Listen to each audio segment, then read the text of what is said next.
Applications of the Moivre's theorem, example 3. We're asked to solve the equation z cubed equals 8i. This is a cubic equation, and so it will have 3 solutions. We're going to let w equal 8i, and I'm going to start by drawing a little sketch of what 8i, or the complex number w, might look like.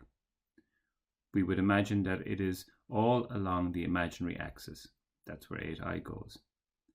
It has a modulus or radius of size 8. Its argument is 90 degrees or pi over 2 in radians. I'm going to express this angle in different ways.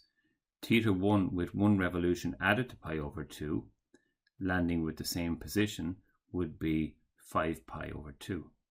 And theta 2, if we went around again, another revolution, landing on the same angle, would be 9 pi over 2.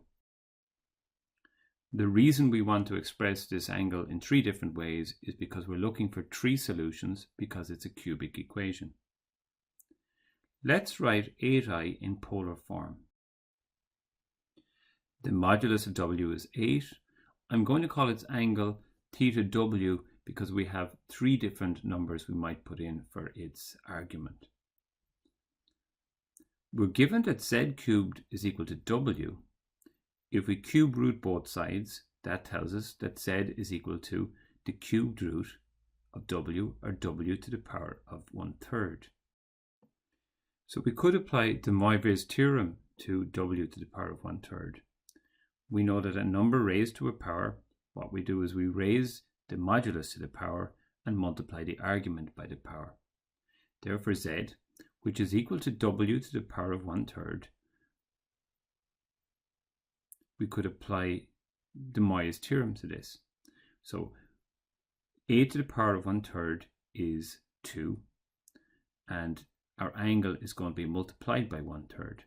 And we have 3 different angles we're going to put in here. So the first solution, I'll call it z0. We're putting in the angle pi over 2, so it's 1/3 pi over 2.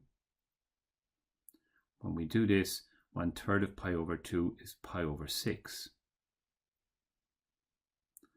So what we have for our answer is 2 times cosine pi over 6, which is root 3, plus 2 times sine pi over 6 times I, which gives us 1i, or just I.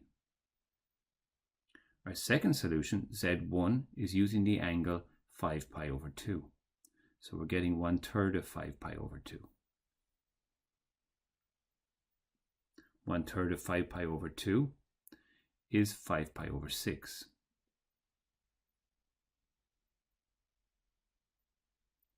So again, we use a calculator. We're getting 2 times cosine 5 pi over 6, which is -3, and plus 2 times sine 5 pi over 6, which is 1, so we get 1i. And to get the final root or solution, we're using the angle as 9 pi over 2. So this time, 1/3 of 9 pi over 2 is 3 pi over 2. So putting this into the calculator, the cosine of 3 pi over 2 multiplied by 2 is 0. And the sine of 3 pi over 2 doubled will be -2. So it's going to be -2i.